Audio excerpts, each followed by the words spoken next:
ritengo che sia tecnicamente bloccata dal diritto europeo questa idea di fare una holding autostradale veneta, perché bisogna assolutamente partecipare alle gare. Non è che fantasia, secondo Giovanni Manildo, candidato alla presidenza del Veneto per il centro-sinistra, l'idea di una holding autostradale del nord-est sostenuta dal suo rivale del centrodestra, Alberto Stefani. Ospite di Ferdinando Abarino al Ring, Manildo ne ha fatto una questione innanzitutto normativa. Si farebbe una holding autostradale che serve per coprire una perdita, quindi nasce non molto virtuoso.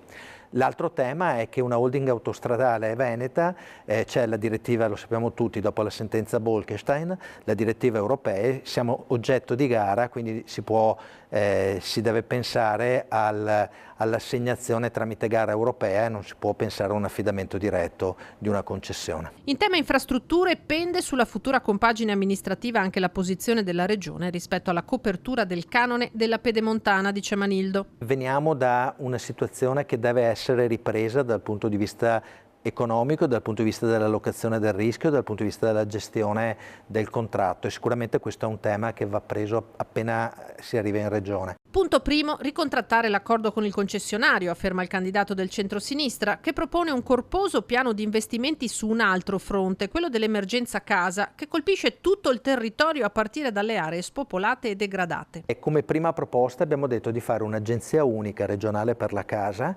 che abbia una dotazione per 5 anni di 500 milioni di euro, 100 milioni di euro l'anno, con i quali efficientare e mettere in circolo degli immobili per calmierare il prezzo. Sostenibilità economica che passa anche per una riduzione dei costi energetici. Manildo loda il modello Friuli Venezia Giulia, dove i cittadini che vogliano installare un impianto fotovoltaico beneficiano allo stesso tempo di incentivi regionali e statali. E il fatto che sia possibile il cumulo, perché sappiamo che molto spesso non ci può essere il cumulo, ha reso il Friuli Venezia Giulia da questo punto di vista un fuoriclasse, diciamo, dal punto di vista delle diffusioni delle rinnovabili, e penso che soprattutto per le piccole e medie imprese sia qualcosa che deve essere fatto.